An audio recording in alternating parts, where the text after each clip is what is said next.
Pearl Hunt, and I'm the interim CEO of Hand in Hand Parenting. I'm so excited to get to know you today. Parenting is the most important and rewarding role I have. I bet it is for all of you too. What if parenting was just a little bit easier? Hand in Hand Parent Club gives advice, support, and caring for the toughest and most important role you have.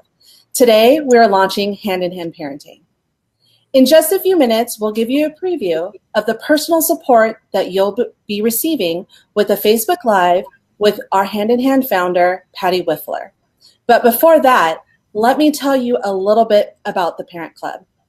It's a membership that gives you the absolute best information that we have to offer, delivered to your inbox every week, with the added support of weekly Facebook Lives and phone calls, and a supportive parenting community, free access to our setting limits and building cooperation courses, and Q&A sessions with Patty Whiffler, the founder of Hand in Hand Parenting. And all that accessible right on your phone. Patty Whiffler has developed a revolutionary parenting approach based on the fresh understanding of the way relationships in the family affect children's behavior and the ability to learn. She founded the nonprofit Hand in Hand Parenting in 1989, helping thousands of families all over the world. Now, for what you've been waiting for, Patty Whiffler. Hi, Patty. How are you? Hi, Noelani. It's good to be here. I'm very good. Thank you. Great. Well, we have a really full show today. We have a real hard stop at 4 p.m., but I wanted to just do a little bit of housekeeping for people. So the first thing is that from time to time, our video may stop. And if it does stop, just hang tight. We'll be right back. We're thrilled that we've gotten so many questions. And whatever we don't cover today, we'll put on the list to be answered on Monday with our instructors. So, Patty, why don't we start with something pretty easy? What would a parent who's new to Hand in Hand, what kind of details would you want to give them? Okay, for those of you that are new to Hand in Hand, and for those of you that have been around for a while, this will be familiar. I think the first thing to say is that we exist to support you in the very vital role you play as a mother or a father. We know that parenting is one of the hardest jobs that you'll ever have because you are challenged to be a learner every single day. You know, once you get one problem figured out and smoothed down, you know, the next two kind of pop up right in front of your face. Children are throwing challenges at us right, left, and center. And we love our children. We want the very best for them. And some of these challenges mean that we have to see them during hard times. We have to see them doing things that are difficult and hard for us to witness and for us to be around. So we're kind of on the threshold of everything we know how to do. And sometimes our children are challenging us to do more than we know how to do. And so we make mistakes. You've got to make mistakes as a parent. And in order to do the job well, in order to keep up with the challenges, in order to not get exhausted in all of the new things you have to learn and all of the emotions you have to feel when things don't go perfectly, parents need support. So we're here to support you. We're here to give you the best information about how to connect with children, how to reassure them, how to lift difficulties out of their lives using the power of your presence and the power of your love and the power of listening, which helps us connect with our children. And we have 5 listening tools that we will teach you. I'll be talking about using some of those tools during this Q&A. But the bottom line is that your child wants to cooperate, wants to love the others in the family, and wants to be in good shape with their friends. They want to share. They want to do things that are really fun and that work out for everybody. And when they're not like that, it's just because they're feeling hurt. They're carrying some stress. And we will show you how to help them release that stress. We will also, we like to teach parents how to help one another to release their stresses so we can be more relaxed around our children even when the circumstances are stressful. So we can think under fire And that's what hand-in-hand parenting does, is it helps you think under stressful situations that used to bamboozle you and frustrate you before. So that's what we'll be talking about today. Today we'll be talking mostly about the listening tools that help us lift difficulties out of our children's lives. And in the Q&A tomorrow, we'll be talking about self-care for parents, how you can use some of the experience that we have to build a good support system around yourself. So that's all for introductions today, I think. Well, great. Well, why don't we get started? I have a great question that actually would help me a lot too. I know that mixing families and having siblings is really, really hard. So one of the questions that we have here is, how do I best handle an older brother who's 9 years old, blurting out that he hates his younger brother who's 4? I want to be accepting of the older brother's feelings, but I don't want the youngest to internalize the hate and rejection. Yeah. Okay. Let's see. First of all, I'll refer you to an article called Bad Words from Good Kids. It's on our website. If you just type in bad words, you'll come up with it, but I think we'll put the link on the screen here. And that will give you kind of an overview of some ways that you can intervene, in particular playfully, when children are, mouthing off about their sibling or about you, or I don't know, when their language is really not flattering.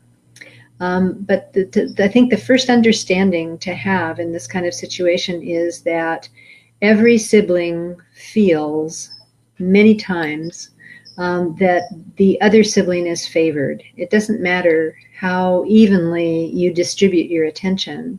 When your attention goes to the other sibling, it makes the first sibling feel like, I'm not getting enough. I'm not getting what I need. Not because they are lacking anything in the moment, but because there have been moments in the past when you couldn't pay attention to them because the younger one was a baby, or you couldn't pay attention to the baby because the older one was needing you immediately. And so siblings all have feelings of hurt stored away that have not been processed, that they can't get rid of, that sort of sit in an emotional backpack for them. And so I don't know if you've had this experience. I've had it many times. You've got, one child sitting on each knee, and you're talking to this one over here, and the one on the other knee just pulls your face over like, look at me, because your eyes going to this sibling kicked up feelings of, I need my parent, I need them immediately now. And they had no immediate, urgent need whatsoever, because you were with them both. But those feelings of early need that happen, when children are quite young, are very, very strong. So that's what's getting kicked up when a sibling is upset with the other one. It's feelings of early need that go way back to when they were more vulnerable than they are now. And there are ways to move in affectionately with the child who is upset with their sibling. We call it the vigorous snuggle. There's another article about that. If you type in vigorous snuggle in the search window, up comes an article about setting limits playfully and affectionately and physically. So it's really hard to set physical limits on what's coming out of a child's mouth, but I'll tell you a way to do it in a minute. However, the vigorous snuggle is that you just go trotting over going, oh, I heard what you said about your brother, and you've got this affectionate kind of mock upset, but affectionate tone in your voice. I heard you say he was a come here, you.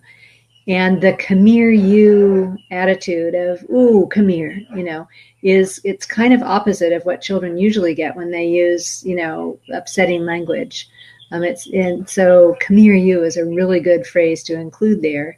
And you know what I give people who talk to their brother that way? I give them a noogie, and then you stick your knuckles in their hair, or you playfully pull them into your lap and you give them little playful punches in the belly. It needs to be playful. And if you're feeling angry, you won't be able to pull this off. So if anger rises up in you immediately, as soon as you hear those kinds of words, you can't help in any constructive way, actually, because all of a sudden you're not thinking, you're not present, you don't love that child who just spit out those words. So in that case, your first move is to get some listening time, to build a listening partnership with another loving parent whose child's behavior triggers them into an unthinking and unloving place. We all go there. You know, it's nothing bad about you because this happens. We all have emotional backpacks, and stuff gets, you know, bad feelings flood our brains when our children have certain behaviors, and we can't help that. It's stuck in there from what our parents did when they were under stress. We have bottled that up. Nobody has listened to the hard parts of our experience yet. And getting a listener is a very powerful antidote to losing it when your child is mean or, you know, mouths off or starts hurting someone else.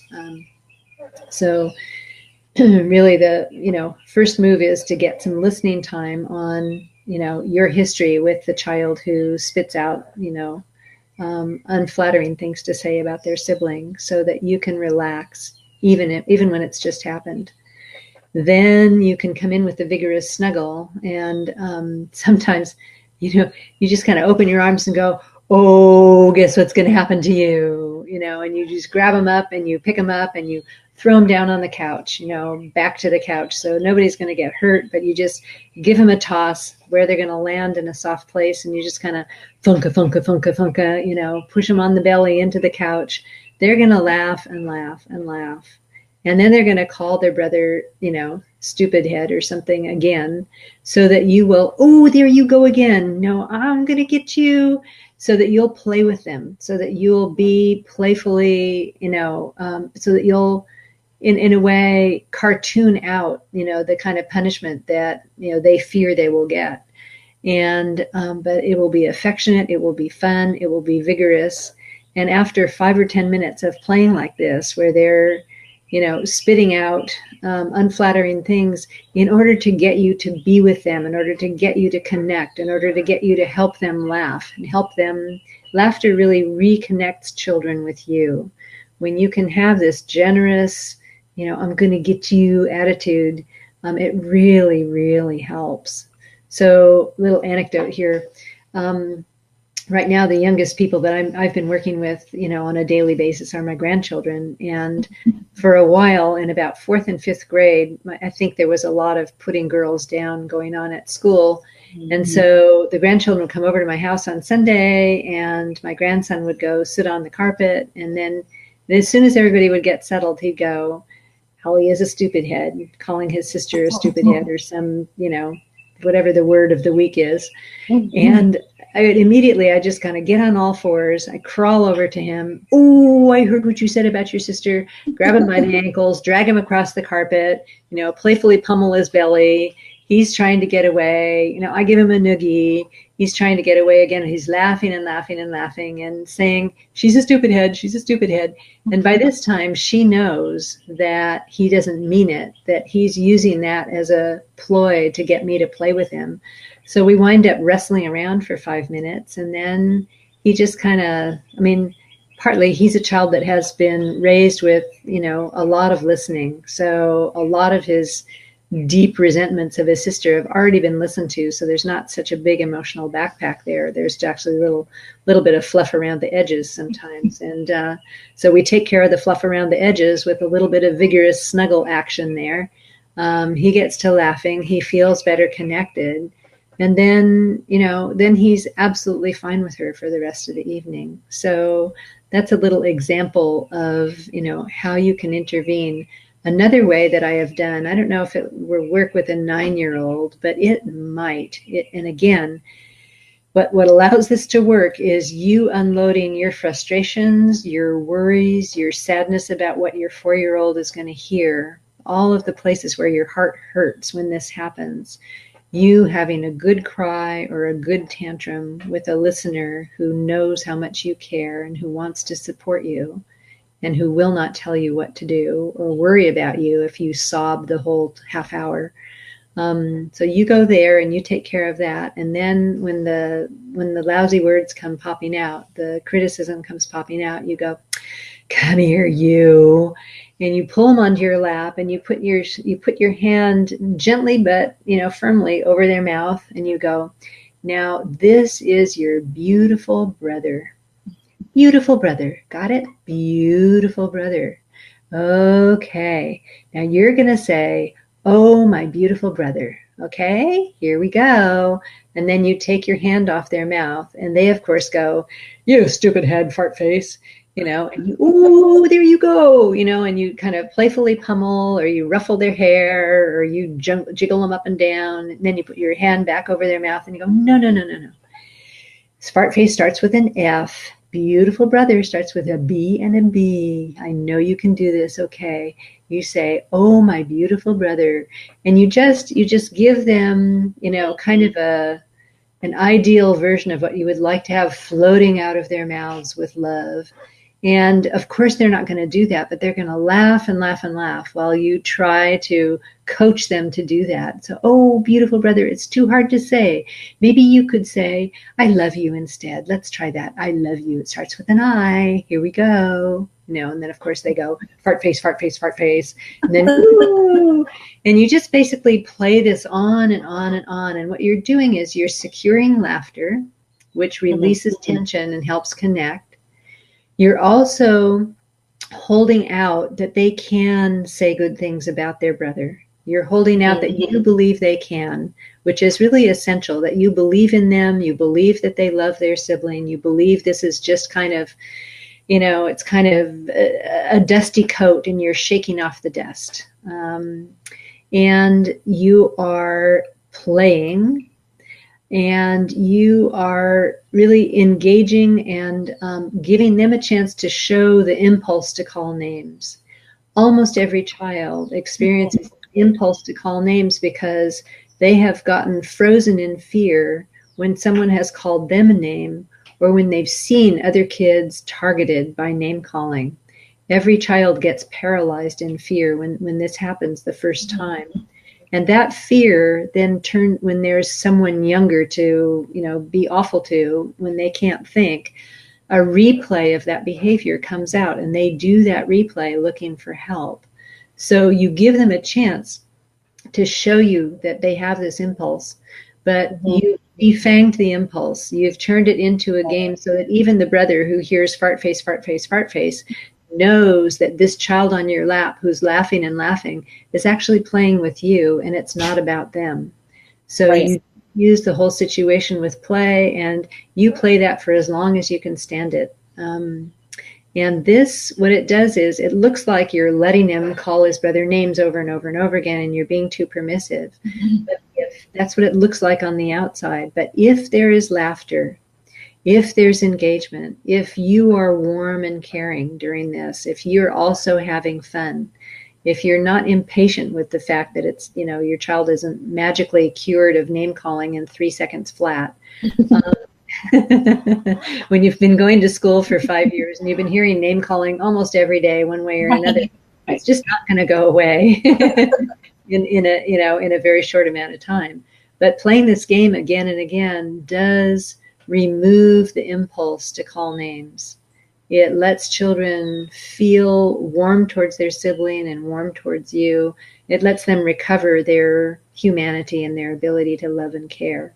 So it basically kind of heals the hurt. There's some tears that need to be shed under there too, but laughter, really, lots of laughter and lots of physical play sets up a warmth in the relationship that allows children 2 hours later to burst into tears because their little brother got what looks to them like 3 teaspoons more ice cream in his bowl than they did. And rather than get furious and stomp away, they just melt into tears going, he always gets more. And they can actually cry away that feeling that they are badly done to, which is, again, attached to way early experiences, probably not to the 3 extra teaspoons of ice cream. So I hope that's a good enough. It does help. Well, sometimes I cry when they get 3 extra teaspoons of ice cream. So I understand the frustration. I wanted to go back and talk a little bit about the vigorous snuggle because we have a question by Sure. one of our watchers. But what I did want to mention is, I have a difficult time with frustration. I have a 22-year-old daughter, and then I have 3 bonus children who are 16 and 9-year-old girls, and then a 7-year-old boy. And, Hand in Hand has been instrumental with me in building my relationship with my daughter. But there's times that I'm so frustrated. And so you talk about the listening partnerships, and they are just invaluable to being able to really focus on the time that you have with your children, and using those hand-in-hand techniques to give them exactly what they need. And without the listening partnerships, I know for me and probably several of the people out there, hundreds and thousands of them, these techniques just would not be as easy. So I think that, it's really, really valuable to be able to have someone to listen when, things just don't turn out right. And so I just wanted to kind of add that in there. Chris said she's been using vigorous snuggling a lot lately, but when she's engaged in the vigorous snuggling with child 1, child 2, or when child 1 successfully pulls her away from child 2, and it seems a little bit unfair. So she was probably wondering, how can she fix that or remedy that?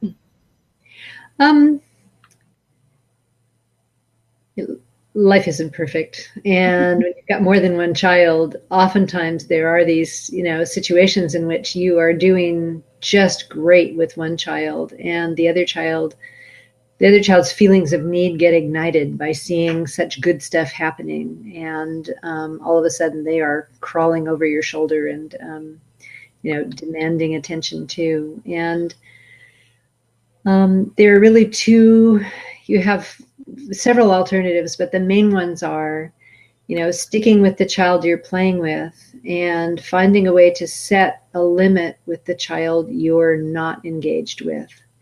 And what that can do is that can initiate crying on the part of the child that you're not engaging with.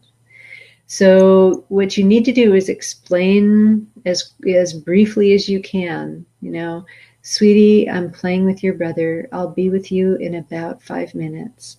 And you can look and you can talk to the one who needs you, but then say, I'm going to finish this play with your brother. And if your child is still trying to intrude, and often they will try to intrude physically, you can try to find a way to give them a little bit of a barrier to push against, so that you're vigorous snuggling over here, but your other child is pushing on your arm, and so that you're setting limits on one side over here and vigorous snuggling over here. And it's not easy. It's like, this is not your introductory course in parenting by connection.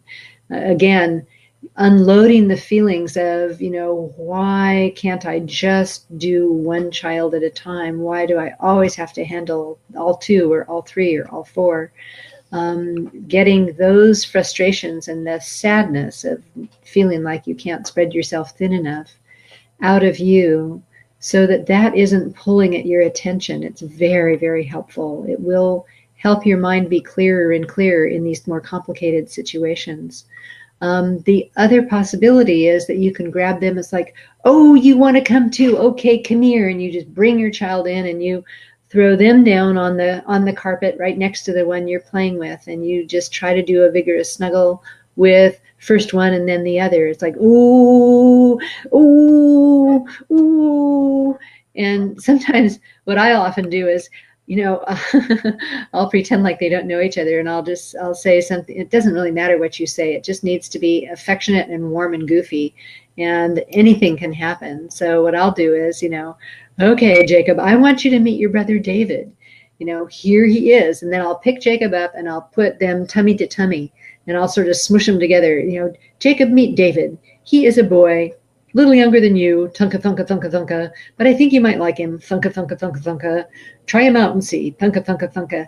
And that gets them laughing. Or if the resentments that they have are seething just below the surface, you're trying to play, and one of them will burst into tears. Get him off of me, I don't want him on me. And if that's what happens next, you haven't made a bad mistake. You may have misestimated, what you could pull off here, getting both children laughing at the same time.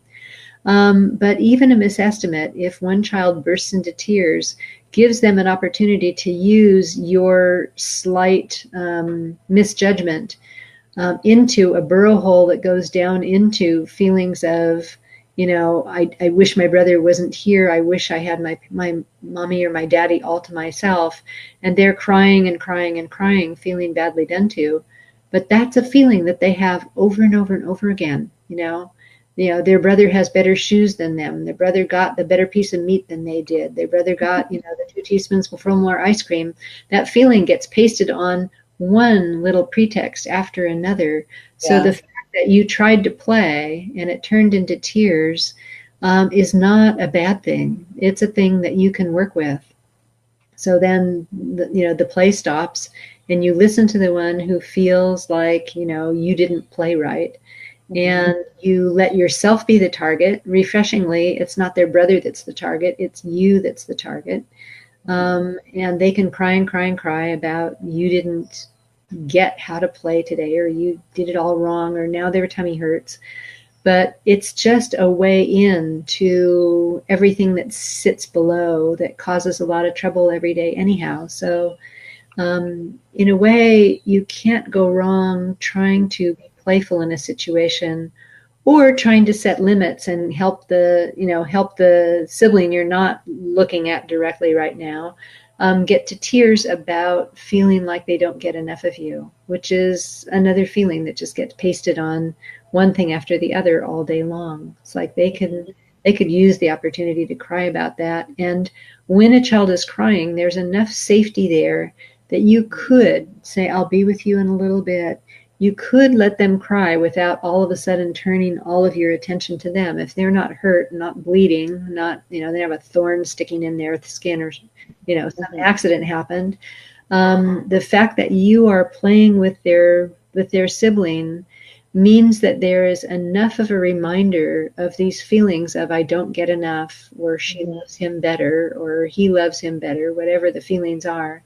There's enough reminder of those feelings that they can work on them, but there's enough safety that they can cry. Children feel safe in order to cry. And so crying means something is going quite well right now. They're not feeling like it's going quite well, but in fact, if they feel safe enough to cry, the healing process is in progress, and they don't need you looking at them every single second in order to keep crying. They need you to care. They need you to have an attitude of caring, and they need some refreshment of contact every once in a while. So sometimes the best way to help a sibling work on, I don't get enough of my parent, is actually to keep paying attention to the other child while they're there jumping up and down, feeling like if they don't have your full attention, they're going to die this very moment. And for you, if you turn your attention to them, the crying stops quickly. But if you keep turning your attention to the other child and say, I'm going to be with you in about 10 minutes. I promised your sister I would help her with her homework. Here I go. And so you're very intentional and informative about what's going to happen when. And this child can cry and cry and cry about separation from you and wanting you in the safest possible context, because you are there. You are listening. You can't not listen to crying in this ear while you're trying to do homework over here. But your child needs that little bit of the feel of separation in order to work on, their feelings of need. And they need every once in a while, sweetie, I'm still here. It's about 9 minutes now. I'm going back to your sister. Here I go. And them crying without you being 100% with them is just fine. It is just fine. I used to do infant toddler care in a daycare center. And what would happen at the end of the day would be that I was in the baby's room. And at the end of the day, 4:30, the parents are starting to come pick up their children. Some of them won't be there until 6. It's a long day. You know, they've been with us from sometimes from 7:30 in the morning till 6 at night. And these are little babies. And so I'm doing the last diaper change, one child after another, and I'm cooing and connecting with each one. And on many days, as soon as I would put one child down, all freshly diapered, you know, right where they can see me, they would begin to cry while I picked up the next child and diapered the next child. And so there would be days when I'd have, at the end of diapering, 4 crying babies, all wanting 100% attention.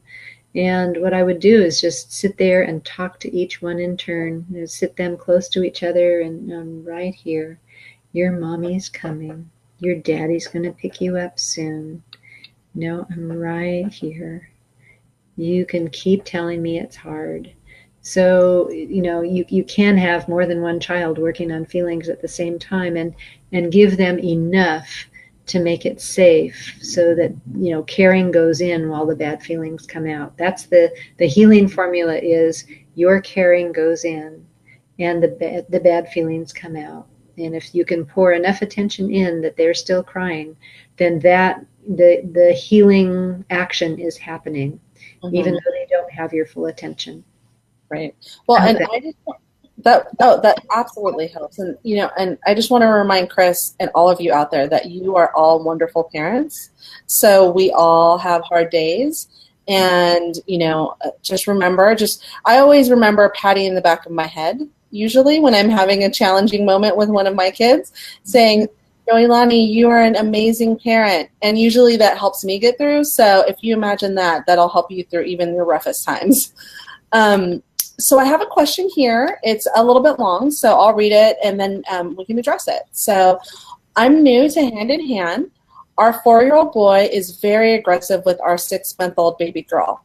He just turned 4 in May. There are a few moments of affection, but then out of the blue, he'll poke her, slap her, headbutt her, try to jump on her, put things in her face when he knows it makes it difficult for her to breathe. He has so much rage now. It's like a virus that's been spreading through him, just his behavior with the baby, and he rages against everyone. He started saying a few swear words and has become generally defiant about most things, and it's exhausting. I try to do special time with him, and I try to listen to him and get him to talk about his feelings, but then when he hits her, I just can't deal or understand. How long is this supposed to last? Everyone says that this is just a phase and it'll be 6 months. He loves her for sure, but he just says awful things about wanting her gone. And he's just, how long is this supposed to last? Okay. I'm sorry it's hard. It really is very, very difficult. There's a period of a couple of years there where bringing a new member of the family in creates a lot of waves in the family, especially for the other children, for you too. And I would say, first of all, what's going to help, because this has been going on for 6 months now, and you have been at your wit's end many times already, probably the first thing to do is to find a listening partner or to find a good listener for yourself. Sometimes you can find a counselor and pay that person to listen and listen well enough that they're not trying to solve the problem for you. Just tell them, I don't want you to tell me what to do. I just want you to listen to my feelings. And just go in and see if you can find your way to a good cry, or a good tantrum, or a good, you know, just the things that you feel like saying in the back of your mind when your child is driving you nuts. There are phrases back there that are not what we want anybody to know are running through our minds. We manage those comments as well as we can. Sometimes we blurt them out without any forethought. But that's the stuff that was said to us, or that's the stuff we heard our parents saying to our siblings when they were out of their minds with upset. It's stuck in there. It's not yours, but it is there, and you have to deal with it. So dealing with it with another adult so that you can give the lecture that you feel like saying. You can take that, if it's a listening time in person, you can grab that person's shoulders and say, you little, I feel like I just want to slap you across the face. You can actually just pop off without any worry, because this person is going to, it's like if they're a listener that's been trained by Hand in Hand or understands the Hand in Hand philosophy, they're going to hold that you are a good parent, hold that you've done an amazing job of, not popping off at your children, and hold that you need to have some place to go with all of that steamy stuff that's in your brain when your child goes nuts on you. And that when that this listening situation is a good place to get the heat out of you, so that you can be calmer and more intentional when those stressful times really do happen. So do that first. You said in there you're exhausted. The exhaustion comes from the effort to keep all of those irrational feelings at bay. And so if you have a listener and can just kind of let them out, let them run the show for half an hour, just go ahead and be a totally wigged out parent. Say those awful things. It really helps, let me tell you. So that's the first thing. Second thing is, your child has tried to do damage to the baby, so you cannot, in a way, you're very kind of the bottom line job that the parents have is keeping children safe, keeping them from harm.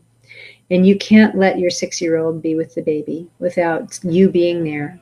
And you can't stand back and go, gee, I hope he doesn't, poke the baby in the eye today, like it happened, every other time he got close to her for the past 4 months. You can't keep hoping that something will happen that you haven't seen happen yet before. You have to understand that when he does love his sister, there's a lot of love in there, but there are all these other feelings that are negative feelings that flood his system as soon as he's around her for 5 or 6 or 10 seconds. So you have to be in charge of how close he gets every time he gets close to the baby now. He has showed you enough signals that he can't think close to her, that you cannot say to yourself, gee, I hope he doesn't hurt the baby today. That is a recipe for failure. It's a recipe for her getting more hurt. And it's a recipe for him feeling worse and worse about himself because of the behavior that leaps out of him unbidden when he can't think. The aggression is a sign that he's scared. So there are proactive things you can do, and there are limits you can set. The proactive things you can do are special time, and lots of it. Special time is really the premier way to help a child feel emotionally safer. And your 6-year-old, it's safe to say, doesn't feel totally emotionally safe any longer. The baby really rocked his sense of safety. All of the attention you had to put towards the baby, which was fine and appropriate and just right, it was the right decision to make, but it has rocked his sense of safety in the family. So special time will help restore that sense of safety. And you can look at, just type in special time, and on our webpage, on our homepage, and lots of articles and anecdotes will come up that will tell you what this is and how to do it. And I would say with your 6-year-old, giving him special time from the moment he wakes up in the morning is going to be really, really helpful. So special time before you ask him to brush his teeth, before you ask him to, change into his daytime clothes, before you tell him it's breakfast, before you do any kind of directive, anything. It sets the day up that you're listening first, that you're letting him be in charge for just 5 minutes or 10 minutes. And it really helps reassure a child. It really settles their inner fears a little bit to have that one-way attention from you. May not be possible because maybe the baby wakes up early and you're nursing the baby, when your older child wakes up. But perhaps you can have if there is another parent in the picture, perhaps that person can give him special time. Perhaps you can make arrangements for that person to take the baby so you can be the first one there. That tool is really essential. Without special time, the other tools that we have will not work anywhere near as well. What special time does is it tells your child, I care about you. You're important to me. I will give you my 100% attention for this amount of time. It begins to fill their cup. So that's one thing to do. The second thing to do is to get vigorous play going. Probably, babies take a lot of time, and we become less playful because we are working really hard and spreading our attention thinner than we're used to spreading it. We haven't kind of built our stamina for having the added child yet. And it takes a while to build that stamina. So, but if you can arrange times when, sorry, I need to shut my door here. If you can arrange times when you can really play hard with your child, do what we call play listening, which is getting laughter going in play, usually by taking the less powerful role. So you can start an affection game saying, who's going to be my baby? Oh, I see a baby that looks just wonderful right over here. And you can hold your arms out and it's like, are you going to be my baby? And maybe your child will climb into your arms and go ahead and enjoy being cooed over and having you just admire their eyebrows and marvel at their eyelashes and feel their hair and see what a pretty ear they have over here and just treat them like you would a 6-month-old. It's what they're kind of dying for on the inside. But if they react like, no way am I going to crawl into your arms and go scampering away, then you go, oh, wait a minute, I think you're my beautiful baby. And you just kind of go running after them with affection in your voice and kind of a playful tone. Like you don't really have to have them as your baby, but oh, you're going to be a beautiful one. I can't wait to get you in my arms. And if they get away from you and you chase them through the house, as you chase them, if you do it just right, you have to figure out, should I really grab his shirt tail and hang on to that for a little while? Is that what lets him laugh? Or does he laugh more if I follow him from 10 feet away? Or, should I be clever while I follow him? Or shall I just not know where he is or what I'm doing? Shall I be really dumb and clueless? It's like the exact way to play the less powerful role. If you experiment around, when your child starts laughing hard because you just couldn't really figure out where they were, even though they're standing right in front of you, you have to be that dumb and that clueless to get them laughing. Then be that dumb and that clueless. The burst of laughter lets you know you did it just right.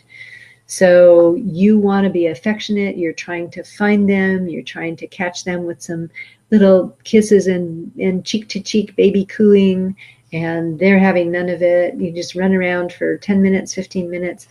It will help your child feel wanted. They will get to laugh and laugh, but they won't be overwhelmed with your agenda. You're just playing at this. Mm-hmm. And that kind of game, sometimes if you've got a parenting partner, sometimes, after the baby's asleep at night, you can cuddle with your 6-year-old and your partner can go, wait a minute, you've had him all day. I want him, and start pulling at his ankles. And then you can pull back. No, you can't have him. I was just having a wonderful moment. And you can do a tug of war with your 6-year-old back and forth. And if that brings laughter, then you can do that affection game for a long time. Another affection game is, I've got 10 kisses. I'm going to give them. I think I'm going to start with the elbow. Please bring me your elbows. And your child's not going to bring you his elbows. He's going to go running away.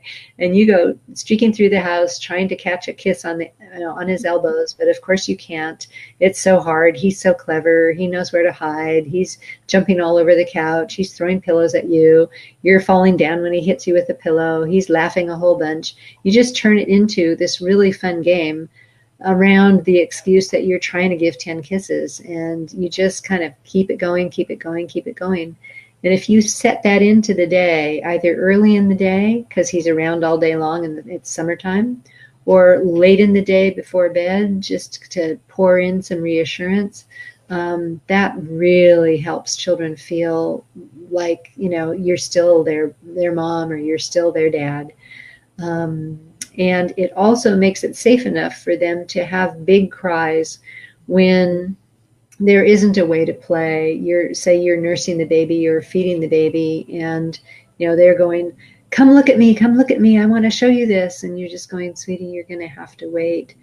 Rather than getting mad and throwing things around their bedroom, as they have been doing, for instance, they can just stand there and burst into tears. You never do what I want, and cry and cry and cry. And you can listen and say, sweetie, come here. Come. I'm so sorry I had to say no. And they can keep begging and begging, please come, and you just can go, I can't come right now, but I will, and I wish I could. Right. And they can cry. Children need to cry long and hard about wanting more, wanting you, not wanting their brother. And the more special time and vigorous play with laughter that you can, without tickling, that you can weave into the day, the more good cries your child will have, and the better they're going to feel about their sibling.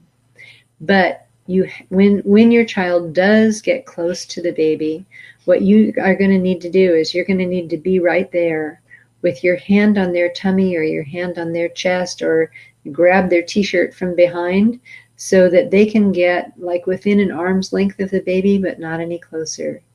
And you can go, and you don't want to do, now, honey, don't hurt her. You have hurt her before, and we don't hurt people in this family, and give your little lecture number 25 about, we don't hurt one another.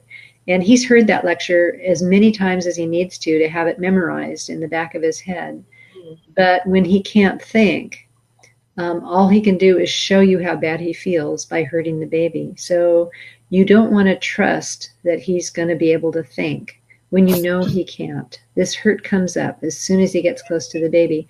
So you keep him physically from getting so close to the baby that he could hurt her. And you can say positive things like, I know you love your sister and she loves you. I'm just going to hold you right here. You can tell her you love her from here. But I want to hold her. I want to kiss her. I want to tell her, no. Sweetie, I am not going to let you right now. I just want to keep you right here. She'll be able to tell you love her. I'm sure she will. She's a smart girl. And your child is going to squirm and either want to run away because bad feelings are coming forward, or fight you and tell you you're a bad mom, and why are you so stupid, and why won't you let her, him kiss her, and in any case, the feelings that overwhelm him when he gets too close to her are going to come up because you're holding this limit. You make it safe for those feelings to appear, and he knows that he can't hurt her from that distance, so he can allow those feelings to come forward and aim the hurt at you, tell you that you're the bad guy, you're always doing stuff he doesn't like. And that's a much better situation in which, he can explode and have a great big, sweaty, screaming cry about how awful you are. And all of the things that are coming out are that tension around, the tension that makes him hurt his sister.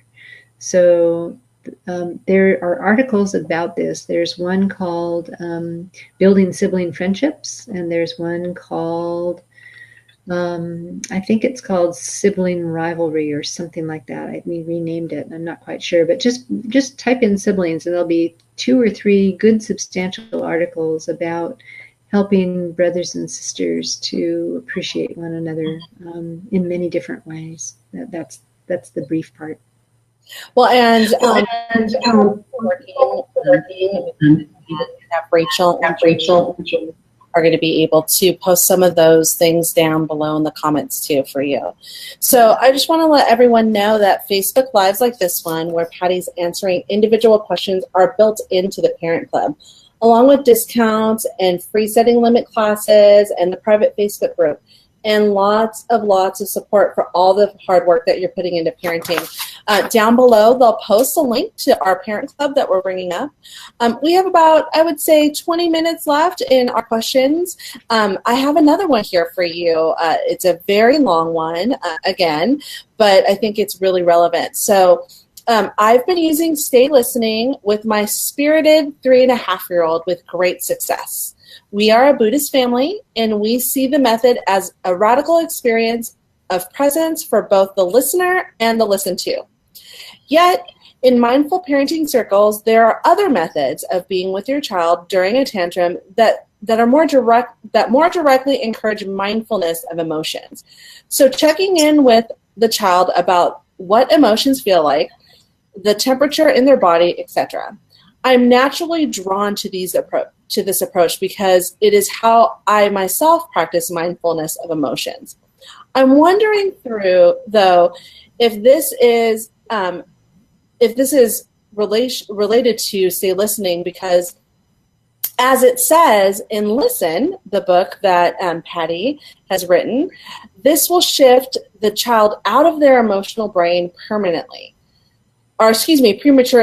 but before the emotion has had a chance to finish organically. Can you help me decipher whether there's a real difference between these two styles, or whether I'm drawing a dichotomy when there's no such dichotomy? Okay, yeah. I do have thoughts on this, and I'll tell you that I don't favor what some people call emotion coaching, or you know what? I'm going to close that door. The wind is. Hang on. That pesky door. Good job. There you go. Okay. So I don't favor emotion coaching, and I don't favor asking children to name their feelings or describe their feelings in any way. And the reason is this: it's not based on, my preferences at all. It's really based on watching what happens when you do that. And I will say that I've had, by now it is 45 years of experience. I've probably had maybe 20 to 30,000 hours with children working on big feelings in one way or another in my life. Not just my children, but many, many other people's children. And what I see almost always, you can't ever make a blanket generalization about human beings and have it apply to everybody, but almost always children feel safest to work on their feelings when we give them the respect that says, you don't have to explain your feelings to me. I just want to see, I want to be with you while you show them. And you don't say that to a child, but that's the attitude that you take, is you can show me your feelings and I will accept as much of it as I can. And I will stay with you, however they are, however you show them to me. I will find a way to keep things safe. I will keep you from hurting yourself or from hurting me. That's my responsibility. You don't have to be responsible for that. And you can just show it to me, tell it to me any way you want. So, and I won't interrupt you. I won't interrogate you. I won't quiz you on why you feel the way you feel. I will just try to help the feelings come out. I will try to help you feel safe as you can to show me everything. And I'll stay with you as far through it as I can. And if I stop thinking, I won't try to stay with you any longer. But as long as I can think, I'll try to help you keep going to get rid of all of this tension that I know you don't want. So when children are having a cry, having a tantrum, or when they're offloading fear, which means they are struggling and sweating and feeling like, like the situation is really dire, when they're feeling really panicked or really upset, or like they really need something right now I need it, and sweating like crazy, that's how fear comes off. And that's probably the hardest emotion for most of us to pay attention to and stay with them through, because oftentimes they're flailing, trying to hurt. They're showing the instinct to, stick up for themselves, because the thing they're working on is a very deep fear that comes from an incident. Always it comes from an incident or from witnessing something that they didn't understand or that overwhelmed them.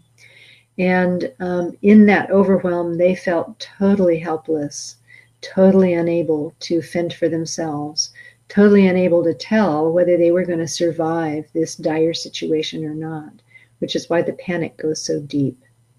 And when children are in this state, What they need is they need your confidence. They need your full attention. And sometimes they need a kind of a steady verbal feed that gives them, some indication that you are still thinking, that you're not kind of struck dumb with, fascination with what they're going through or with fear of what they're going through. It's like if you can say reassuring things, then they know you're still thinking, they know you're still there. So sometimes a verbal feed of, I'm right here. I'm not going to go anywhere. I'm sorry, this is so hard. And you wouldn't do it that fast. You would let there be 15 or 20 seconds of listening, and then you would say, whatever scared you is over. It's never going to happen again, sweetheart. I'm sorry it's so hard. And then you would listen for another 20, 30 seconds. And then you would say, you're strong. You made it. Whatever scared you, you made it. And it's over. And you kind of basically tell them the present moment is safe. I've got your back. I'm not going to let anyone hurt you. No one's mad at you right now. For children who have been exposed to anger and violence, no one's going to hurt you. I'm not going to leave.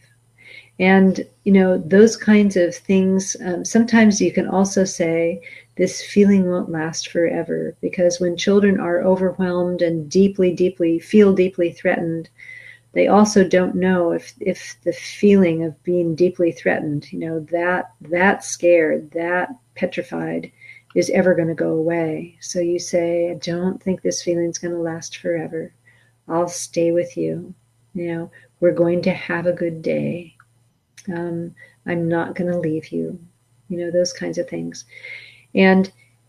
But you don't want to say, tell me, or you don't want to interpret their feelings. It's like that is, in a way, it's disrespectful. It says, well, I think my idea of your feelings is probably at least as good as your idea of your feelings. Or I need to hear your exact idea of your feelings before I'm going to be okay with the situation. It's like you don't want to make any kind of demands like that on a child who is feeling things so fully. It's really their job is to feel the feeling 150% and to show you every detail of it. Your job is to listen, to stay confident that this is a process, to stay confident that their listening is going to be enough. And your job is to keep things safe. So if they're flailing and thrashing in fear, you're going to keep yourself from getting kicked in the head. You're going to keep them from biting your arm. You're going to manage all of this, physical thrashing so that they can thrash and no one gets hurt. And, that can sometimes you'll make some mistakes in there and you will get scratched or bit once in a while before you learn their moves. And once you learn their moves, then you'll know how to hold them so that you can be pretty sure you won't, that they won't be able to hurt you unintentionally as they're working through this huge, deep fear. And when it's over, you also don't inquire about their feelings. What was that all about? Do you think you were so scared because your daddy's been gone for the last 3 days? Do not do that. That's an invasion in a way, it's an invasion of their privacy. It's kind of like when someone is looking at you and going, oh, do you think you're pretty angry right now? You feel that as an insult. You feel the condescension in there. You can't stand for somebody else to analyze how you're feeling.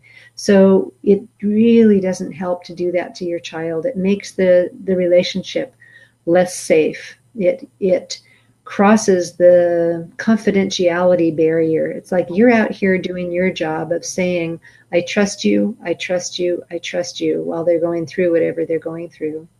I'll be with you, I'll be with you, I'll be with you. They're doing their job of experiencing the feeling, and there may be no words to it. Our deepest feelings that come from implicit memory, where the things we're feeling are things we do not literally remember. They're recorded in there. That's why the feelings are still there. But we can't remember what happened to us. It's just a big, bad feeling.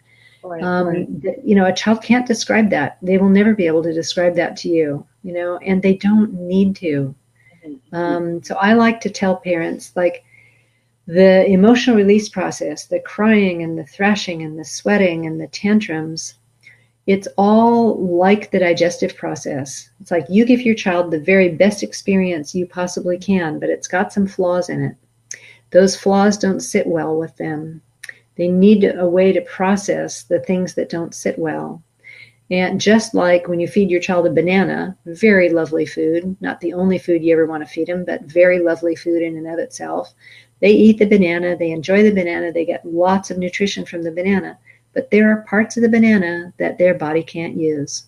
And they have a very complex system for getting rid of the parts that their body can't use. And they just do it without any thought to it whatsoever. It goes through their system and it comes out. Part of it comes out as pee, part of it comes out as poop. We make special rooms in the house for that process to happen, to be taken care of. We buy thousands of dollars worth of diapers. We do all kinds of, we have diaper bags, we have wipes, we have all kinds of paraphernalia that go with handling, the detritus from the digestive process. And we do not inspect it as it comes out. We do not analyze it as it comes out. We just kind of take a look and, toss it in the garbage and out or down the toilet and out it goes. We do not discuss the poop in the toilet after we've pooped to see, oh, is this part from last night? That must have been the, the mayonnaise on your burger, right? Oh, I think I see some berries over there. So don't ask your child, what were you crying about, or why, why did it feel this bad, or, was the feeling hot in your throat or in your tummy? It doesn't matter. You don't have to know. You don't want to know. I mean, geez, what you want to do is support them and let them have their process, and they'll tell you all that they want to tell you. Mm-hmm. And that's it. You may hear nothing about what they're crying about ever. Or you may hear great detail about what they cried about. Children are really different that way. But in a way, you don't need to know. It's kind of like going to the bathroom. You do your business, you turn around, you flush the toilet, and you go off and you have your life. Your child has a big cry, a big tantrum. You listen. They do their business. When they're finished, they're bright. They're with you. They're present. They're connected. They want to go off and play. Don't discuss it. I hope that helps. That's really helpful. I think that comparing that, children self-study their emotions to the digestive system is actually really helpful. I think it's a great way for people to understand. So we're just about out of time, but I wanted to kind of let people know what's going to go on in the next few days in regard to the Parent Club. So Patty's back tomorrow. We're back tomorrow at 9 a.m. in the morning, Pacific Standard Time. And tomorrow we're talking about how to be a calm and cool parent. Even when things are very, very difficult, how do you remain calm and cool? So I'm actually really looking forward to that because that's something that I am working on a constant basis. Then on Friday at 9 a.m. Pacific Standard Time, for 2 hours, and then at 1 p.m. Pacific Standard Time for 2 hours, you're going to hear from real parents who have been using Hand in Hand and really just changing their lives. I'll tell you a short little story.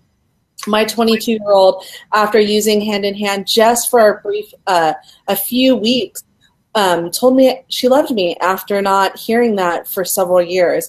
And she and I had been really, really close, and our relationship had been really fractured. So I contribute that to the hand-in-hand techniques, and I absolutely think that it's invaluable. On this weekend is Father's Day for us here in the U.S., and on Monday the 18th, we are going to have 4 instructors coming and doing live Q&A sessions just like this. And the Parent Club is $15 a month until June 22nd. And you get these free Facebook Live sessions in the Parent Club where you can ask questions here online or send them in before. You get the absolute best information that we have delivered every week into your inbox, with the added support of those Facebook Lives and phone calls, and a support parenting community, and free access to our setting limits and building cooperation courses.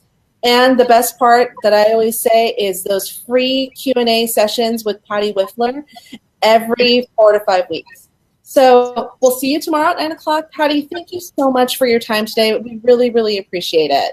My pleasure, Noelani. And I love the stories, the brief stories you tell. It's really fun to hear the things that are happening in your family. Well, and thank you so much for, creating such wonderful tools. I think that my family is so much better with my daughter and my bonus kids and my amazing partner because of you. So thank you. Great. We'll see everyone tomorrow. Bye-bye. Bye.